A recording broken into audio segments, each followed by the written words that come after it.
আসসালামু আলাইকুম। অনেক তো হলো, এবার একটু থামুন। নিজেকে একটু বোঝার চেষ্টা করুন, নিজেকে একটু যাচাই করুন। দেখুন তো আপনাকে কেউ ব্যবহার করছে কিনা, বা আপনি ব্যবহার হচ্ছেন কিনা। একটু বোঝার চেষ্টা করুন। আমার কথাগুলো একটু শুনুন। আমি বলছি না যে আমি মোটিভেশন দিচ্ছি, কিন্তু আমি যেটা বলতে চাই সেটা হচ্ছে আপনাকে কেউ ব্যবহার করে নিচ্ছে কিনা বা আপনি ব্যবহার হচ্ছেন কিনা, সেটা আপনি কিভাবে বুঝবেন? কিভাবে বুঝবেন যে আপনি অন্য কারোর কাছে ব্যবহার হয়েছেন বা ব্যবহার হচ্ছেন? সেটা অফিসে হতে পারে, আপনার প্রতিবেশী হতে পারে, আপনার বন্ধু-বান্ধব হতে পারে। স্বার্থের জন্য মানুষ অনেক কিছুই করতে পারে। অনেক তো ছুটোছুটি করলেন। একটু থামুন, একটু অবজারভেশন করুন, একটু দেখুন চারপাশের আশেপাশের মানুষ আপনার ভালো চায় কিনা বা আপনার খারাপ চায় কিনা।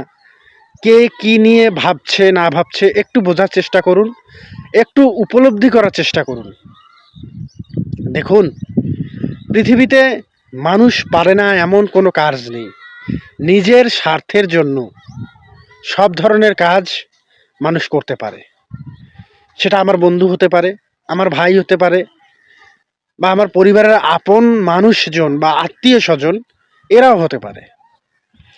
স্বার্থের জন্য অনেক কিছুই মানুষ করে।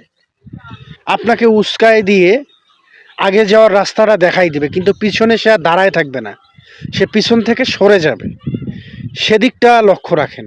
অনেক দৌড়িয়েছেন, অনেক কিছু করেছেন, আপনি যা করছেন, কিন্তু আপনার পিছনে বা আপনার পায়ের নিচের মাটিটা শক্ত আছে কিনা সেটাও একবার জেনে নিয়ে কাজগুলো করা উচিত। আপনি যখন জানবেন যে আপনার পায়ের নিচের মাটিটা শক্ত আছে, বা আপনার পিছনের লোকটা আপনাকে, দেখেন খুব কাছের মানুষই কিন্তু কাছের মানুষকে ধোকা দেয়, খুব আপনজনই কিন্তু আপনজনের ক্ষতি করে। সো আগে নিজের নিজের অবস্থানটা বোঝেন, তারপরে সব জায়গায় দৌড়াদৌড়ি করেন, ছোটাছুটি করেন, কোনো সমস্যা নেই। অবস্থান বুঝে দৌড়াদৌড়ি না করলে বিপদে পড়ে যাবেন। এমন বিপদে পড়ে যাবেন, উঠে দাঁড়াতে পারবেন না। কারণ আপনার আপনজনই একটা খাল, মানে গর্ত করে রেখেছে, আপনাকে সেখানে ফেলবে।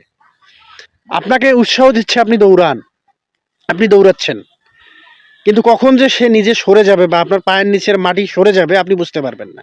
সো বি কেয়ারফুল, একটু সাবধান থাকুন, দেখে শুনে পথ চলুন।